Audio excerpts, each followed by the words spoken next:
This is Pet Life Radio. Let's talk pets.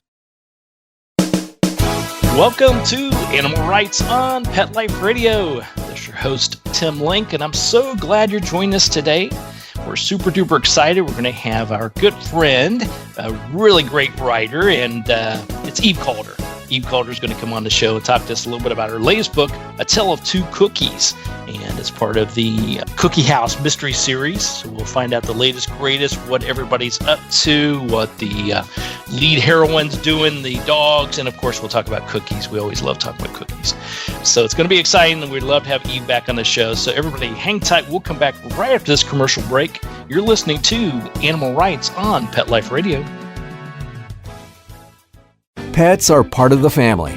Make sure you can always afford the quality health care they need with Easy Pet Check, a nationwide pet insurance alternative. With Easy Pet Check, you'll save up to 75% on all your pet's health care at any licensed veterinarian in the U.S.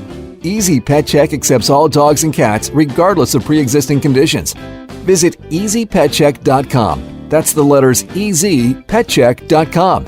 Taking care of your pet can be easy with Easy Pet Check. Let's Talk Pets on PetLifeRadio.com. Welcome back to Animal Rights on Pet Life Radio. Joining us on the show is writer Eve Calder.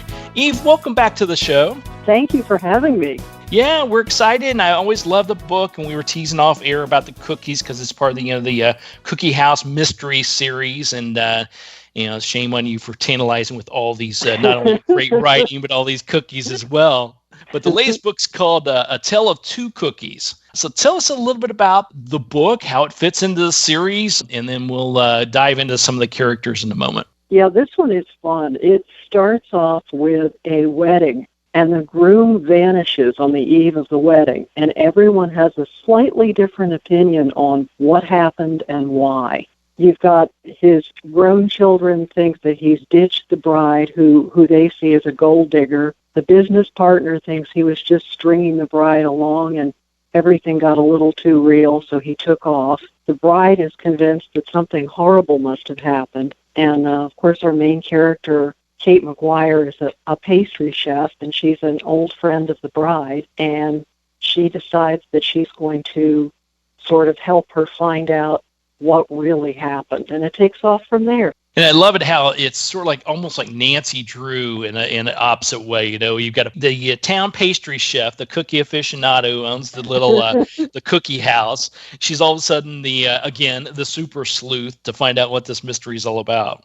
We try and keep her a little realistic. The bakery in town is sort of the center for gossip and people coming in and trading stories back and forth. And so she's sort of the center of town and the center of where things are going on. She's new to town. By the time this book opens, she's been there about 6 months. She's getting settled, and she's curious about people. So she sort of stumbles into these things, and she's good-hearted. She agrees to help people, and she's now in a position where she can find out a few things and just sort of help out. And she's walked into another mystery. There you go. And, of course, she can't do it alone. She's got her pals, her furry pals there with her. Yeah, Oliver is a mixed breed of uncertain parentage, probably Labradoodle or Golden Doodle, but no one is quite sure. And when this book opens, he's half grown, so he's a doggy canine teenager and all full of himself, and he does help out quite a bit. So they're on the Super Sleuth mystery again. Now, when you put this together for your fans, obviously the other books, and then there were Crumbs and Sugar and Vice, all these are tied into the same series, right? Are the characters still the same, or who are some of the new ones we can expect to see? The character, you'll see Kate McGuire is the main character. She is now a co-owner of the Cookie House Bakery, and it's set in Coral Key, which is a beautiful little vacation village off the southwest coast of Florida. There's a little glamour in this one because half of the island are these big resorts, very, deluxe, very ritzy, very high dollar. So you have people coming in and out who are well-known names. And in this one, there's a Hollywood starlet who flies in, who's connected to the groom, and an ex-girlfriend. And you also meet Kate's old friend from Manhattan, who was sort of a mentor when she started out. Her name is Desiree. She's now retired and thought she was getting married, but of course that all goes awry. And you meet the groom, who's a rather well-known marine biologist. So you get to know him a little bit, and then boom, he's out of the book. You're left wondering, who is he really and why is he gone? So there's a lot of twists and turns in the book, and we won't give away the ending for sure. But when you put it all together, how did you come up with, okay, we know we've got the cookie house and we've got Kate there. So that's, in my mind, okay, we got a good starting point there. How did you blend in things like the wedding and the old friends and the guests and the starlet coming into town? It was funny. I lay out the book sort of in threes, and I came up with the plot to the first three books pretty much all at the same time. And I wanted to show Kate new to Coral Key in the first book, and as it went along, Kate getting more established. Now she's the old-time Coral Key resident, and a friend of hers is visiting and new to the area and needs introducing. So you sort of take that arc, and at the same time, we wanted to show, I love the idea of a beach wedding, and not something big and huge and complicated, but something small and simple and beautiful. So, this idea of it happens on the beach, you have a couple of friends gathered around you, you have a little cake, you have a few flowers, you can have a cookout, you can have a little dancing if you want to. I love that idea. And then the idea that, okay, maybe it doesn't happen and the groom is gone, and then what happens? That scene on the beach turns into something totally different. And I love the twist there of that. So that's sort of where it came from and where it took off from. And I love the fact, of course, who doesn't love the beach? That's the first thing. But but the thing that reminisced me, I will tell my own personal story here. My wife and I are getting ready to celebrate our 35th anniversary. We got married thank you. We got married very, very, very young. But obviously. Yes. But a number of years ago, we did a renewal of the vows. I surprised her, and we flew to Aruba, and she didn't know anything that was going on, and we had a lovely beach set up and had the cake and had everything there, and it was just wonderful. The two things about a beach wedding, though, I will say, if you do it in the summertime, you never know when you're going to get a quick rain shower. So that happened. And iced cakes of any sort on a beach, you better eat quickly or have some freezer boxes ready, because that cake melts rather quickly. Exactly. Well, so the good news with this one, this happens in September, so it's beginning to get a little cool at night, and it's a sunset wedding. So you're set. Well, that's what you get for having me plan a wedding. It's thank God I didn't plan the first one. It was very nice. Beautiful. It was, and I will have to say, I hate to get off on a tangent here, but yes, the storms were about to appear, and I think we have a connection, or at least our minister had a connection, because he said, may the skies part ways and let your love shine through. And as soon as he said it, the sun came out. And I didn't even have to pay him extra for that, so a big kudos for that. You definitely have to give him a piece of wedding cake after that. Yeah. Well, I hate to say, we were trying to pawn that off real quick, because it wasn't going to last very long, and I knew it wouldn't last the flight back to Atlanta. So it worked out wonderful for everybody, and we're still together. So that's the best part of it all. Wow, that sounds beautiful. Thank you. So the twist and turns of it, is there anything else to expect, any nuances or anything that really get people thinking or really connect with these characters? How do you blend all that together? Oh, wow. Well, in this particular book, love is definitely in the air for a couple of the regular characters. So even though one wedding has gone awry, you're seeing several other characters might be headed toward their own romances, weddings, relationships. There's a lot of that in this book, which was a lot of fun. And there are a lot of different mysteries we bring in. In one of the earlier books, we had a character who is no longer in the book. We are now bringing their house back. They lived in a mansion. That mansion is now home to a reality TV show for the season. So you've got the reality TV castmates running amok on the island, which was a lot of fun for me because I love reality TV. And this was a way to sort of introduce that into the series. There you go. So I love that. Yeah, the new characters. There's some of the existing characters in there. It's all centered around the cookie house, and the mystery continues on. So I just love how it all blends together with that. And I tell you, I have to say, Eve, probably my favorite part of the book, when everybody picks up a copy, A Tale of Two Cookies, one of my favorite parts of the book was right towards the end, and that is the recipes. You blended in a couple of cookie recipes in the back of it. Now, I've never seen, I have a great opportunity to interview wonderful, wonderful authors and writers.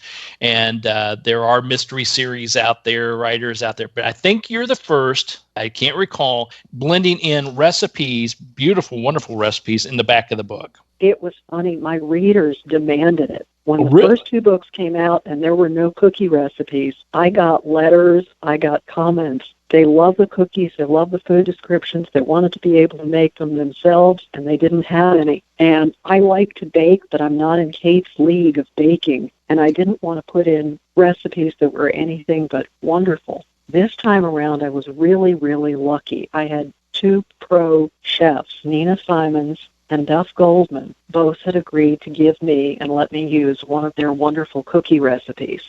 So we have a recipe for orange madeleines, and we have a recipe for chocolate chip cookies. And I think the readers are going to be really satisfied with these because they're wonderful. Absolutely. And the chocolate chip cookie one is not just any old chocolate chip cookie recipe. It's a fat and chewy one. So Exactly. I like that. That's how I like it. That's how I like it. My mother-in-law, God bless her heart, she's a great baker. She loves baking sticky buns and oatmeal raisin cookies, which are my favorites. But she knows I like my oatmeal raisin cookies chewy. And this last batch she tried several times, and for some, I don't know what was missing. She's been making this recipe for years and years and years, but she couldn't get them chewy. So instead of sending them to me, knowing that I'd say, thanks, but they're not chewy, she didn't even send them. So I don't know which is worse. I got no cookies, so I don't know if it's better to have non-chewy oatmeal raisin cookies and have cookies, or no cookies at all. I think maybe the next time I'll just get the cookies and not worry about the chewy part of it. There's no such thing as a bad cookie. That's especially it. Yeah. I love it. I love it. All right, well, we're going to take a quick commercial break. We'll come back with talk to Eve Calder a little bit more about the book, A Tale of Two Cookies.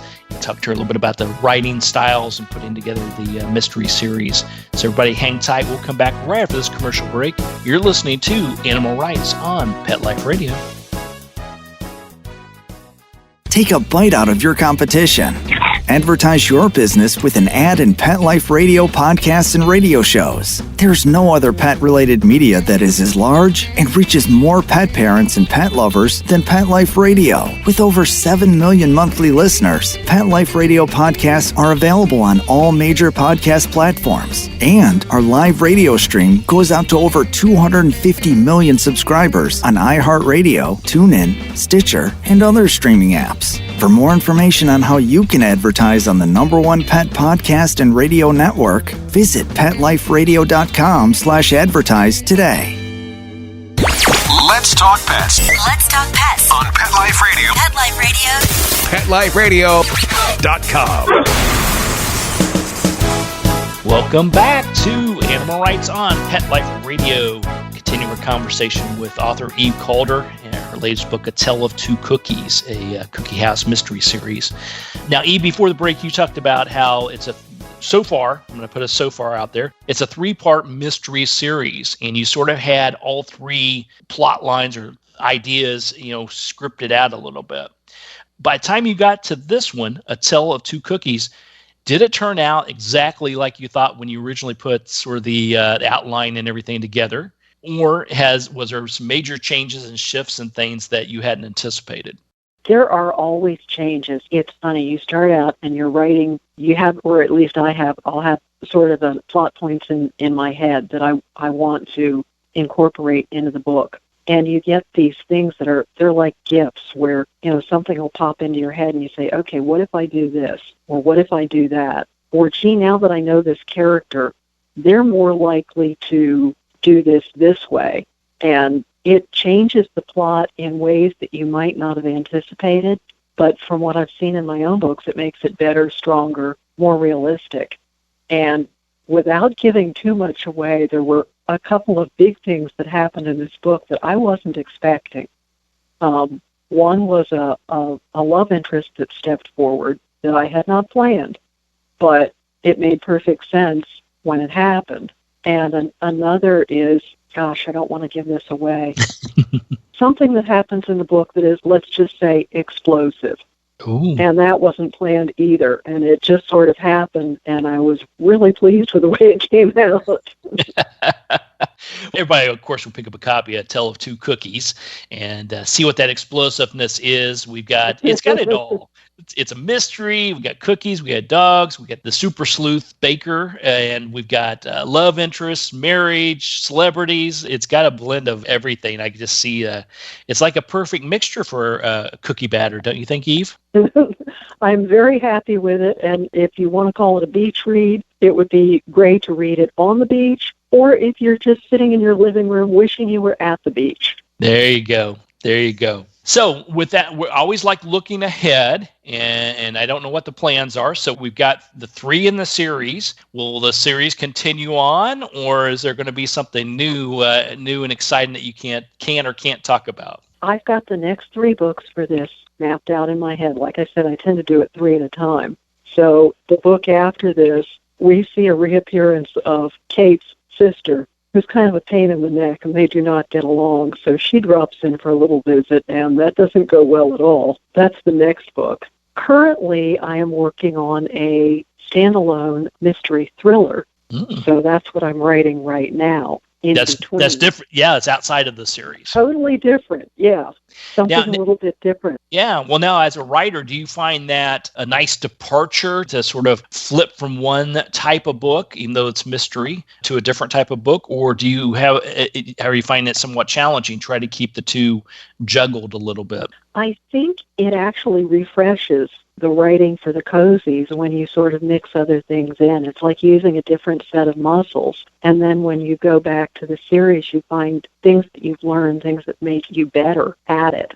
And for me, it seems to help. It's more of a balanced thing. So I've really enjoyed it. I love them both, and it's a great way to go back and forth. That's great. That's great. All right. Well, everybody pick up a copy of the book. It's Eve Calder's mystery series. Pick up all 3 if you don't already have them. Most of you already do. But the latest is a Tale of Two Cookies, a Cookie House mystery series. And you've got wonderful recipes, so that's worth it. Weight in gold right there. But the book's a great read, very entertaining. I love how, to me, it sort of winds around because you got all these different characters doing different things, and it's all wrapped around this mystery. So everybody's going to enjoy it thoroughly. Eve, where can our listeners find out more about you, follow you, see what's going on in your world, and follow all your writing? I am on Twitter at Eve Calder Writes. I have a website, which is cookiehousemysteries.com. And I'm also on Goodreads. If they want to check into my author page there, I answer questions, and people send notes and comment on the books, and that's a good way to get in touch as well. Yeah, that's a great way to do it. So pick the brain of the master or mistress of herself, I'll put it that way, and then hound her a little bit about putting more recipes in the next book that we could have.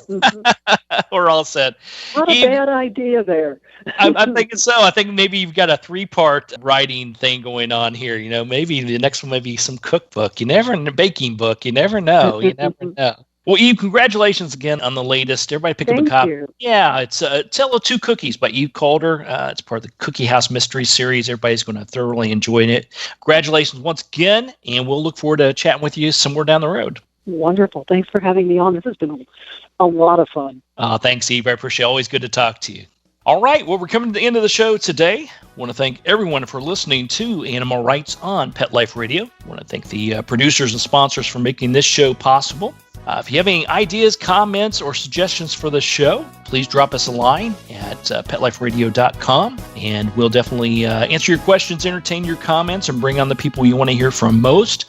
And while you're there, check out all the other wonderful shows and hosts. That's at petliferadio.com. It's a cornucopia of great entertainment. So until next time, write a great story about the animals in your life, put it in a book, a blog, or in an article, and who knows, you may be the next guest on Animal Rights on Pet Life Radio. Have a great day.